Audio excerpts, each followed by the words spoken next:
You know that moment when your phone's quiet after a breakup? It's like the world has gone silent and you're left with nothing but your thoughts. No calls, no texts, nothing but the sound of crickets. It's as if the universe itself is giving you the cold shoulder. It's like being on a desert island, except the only person stranded is your heart. We've all been there, feeling isolated and alone.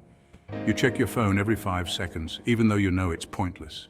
Each glance is a tiny hope that maybe, just maybe, they've reached out. You analyze every single text they ever sent. You read between the lines, looking for hidden meanings and signs you might have missed. You start questioning everything, like did they ever really love you, or were they just allergic to gluten? You wonder if it was something you did or didn't do. But what if the silence isn't just from them? What if you're the one who went silent? What if you're the one who put yourself in relationship timeout?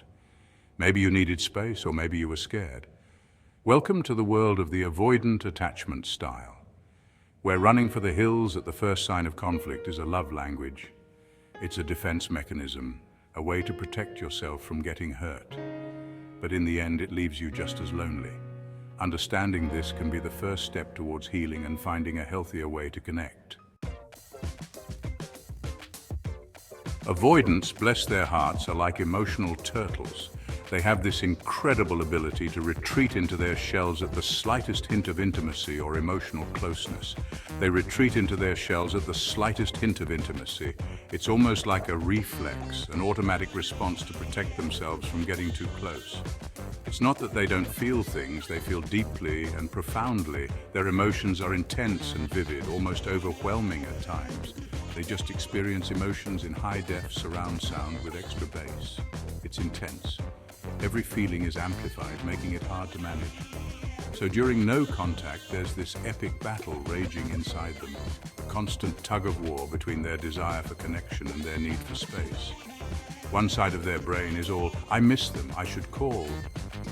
The longing for the person they care about is strong and persistent. Maybe send a carrier pigeon. They think of all the ways they could reach out, even the most whimsical ones. And the other side is like, nope, too scary. The fear of vulnerability and rejection holds them back, must build emotional fortress and hide. They feel safer when they create barriers to protect their hearts. It's like trying to decide between pizza and tacos. Both options have their appeal, but the decision feels monumental. Both are delicious, but one wrong choice and you're stuck with indigestion. The fear of making the wrong emotional choice is paralyzing. Except instead of food, it's love and vulnerability. The stakes are higher and the consequences feel much more significant. Dating an avoidant can be confusing. They're like, come closer. Okay, too close, 5 steps back, please. Imagine a cat, right? They rub against your legs, begging for attention. You reach down to pet them, and they hiss and run away. Then they come back for more.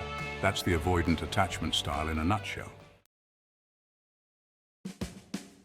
Section 4, Dear Avoidance, how to survive no contact without building a bunker. Okay, avoidance, this one's for you. We know that no contact can feel like an insurmountable challenge, especially when your natural instinct is to retreat and hide. No contact is tough, especially when your instinct is to disappear faster than a magician's assistant. It's like trying to vanish into thin air, but without the applause. But fear not, my friends. There are strategies to help you navigate this period without feeling like you need to build a bunker and go off the grid. There are ways to handle this without resorting to a life of solitude in the wilderness. You don't need to become a hermit to survive no contact. First things first, acknowledge your feelings. It's important to recognize and accept what you're going through. You're allowed to miss your partner. It's completely normal to feel a sense of loss and longing. Bottling up emotions is like trying to stuff a giant panda into a smart car. It's not pretty, it's messy and ultimately unproductive. Talk to a therapist, a friend, or even your pet goldfish. Expressing your feelings can be incredibly therapeutic. Second, find healthy distractions. Go for a run, learn to juggle chainsaws, safely of course, or pick up a new hobby that keeps your mind engaged, or finally organize your sock drawer. Sometimes the simplest tasks can provide a surprising amount of comfort and control. Just don't call your ex, that's cheating. Stay strong, stay busy, and remember, this too shall pass. Section 5, to the partner's patience, young grasshopper, and other tips.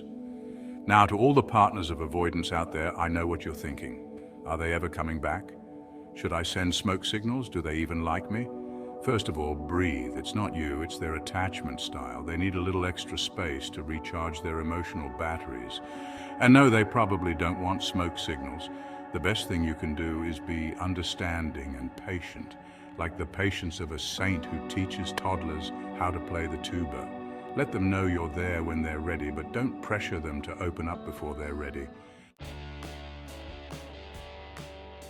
Section 6. Let's chat, share your no-contact war stories. Okay, folks, it's story time. Have you ever dated an avoidant? Are you an avoidant yourself?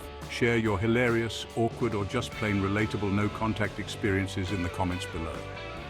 Let's have some fun and maybe learn a thing or two about love and attachment styles.